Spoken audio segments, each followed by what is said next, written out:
Hey, how's it going, everyone? Just back in with another sequence of the end times video, and this one's in Acts 13:41 to Acts 14:18.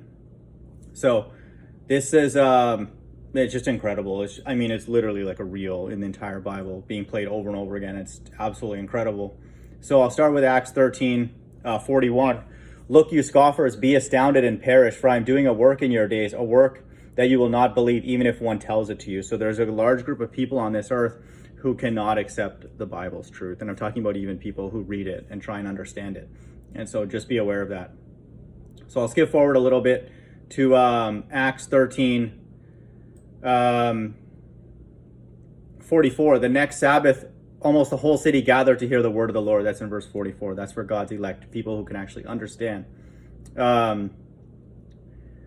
Then you'll always have verse 45, but when the Jews saw the crowds, they were filled with jealousy and began to contradict what was spoken by Paul. And so that's the way the world is. There's two sets of people on this earth. There are people that can hear the word and there's people who don't. And so that's it. And so we're going to see that delineation later as well. So just know that. And then in verse 47, so the Lord has commanded us, saying, I have made you a light for the Gentiles, that you may bring salvation to the ends of the earth. And so salvation is going to be an event that is going to be across the entire sky. Revelation 1:7, all eyes will see him, even those who pierced him. And so that's our first reference to salvation, okay? And so we got that to start. I'll skip a little bit forward to Acts 14. Now at Iconium, they entered together into the Jewish synagogue and spoke in such a way that a great number of both Jews and Greeks believed. But the unbelieving Jews stirred up the Gentiles and poisoned their mind against the brothers.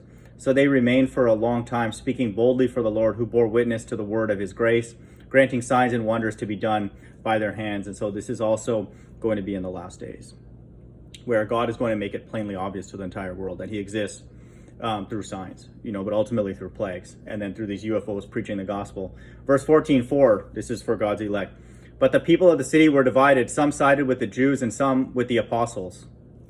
And so we have a reference to the apostles. And so this time after the elect are taken away, it's going to be just dividing two manners of people.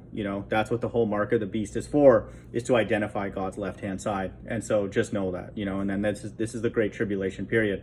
When an attempt was made by both Gentiles and Jews with their rulers to mistreat them and stone them, they learned of it and fled to Lystra and Derbe, cities of Lycaonia and the surrounding country. And there they continued to preach the gospel. So now we have a reference to preaching the gospel, which is also going to happen during this time. And that's in verse 14:7. So that's a complete number. And it's, with the Spirit, with Christ and his angels. And so just know that. And so that section talks about two groups of people being delineated and then the gospel being preached. Okay, so that's how it reflects the end times.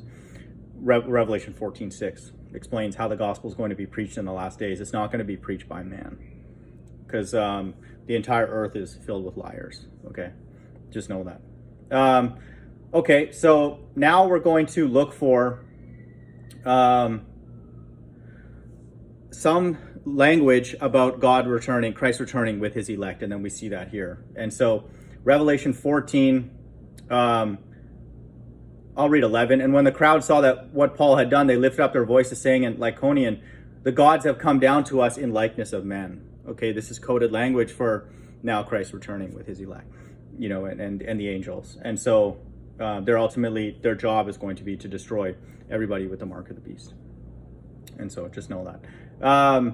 And then there's going to be some reference to the kingdom of heaven in verse 18. Even with these words, they scarcely restrain the people from offering sacrifices to them. And so I'll read 16. In past generations, he allowed all the nations to walk in their own ways.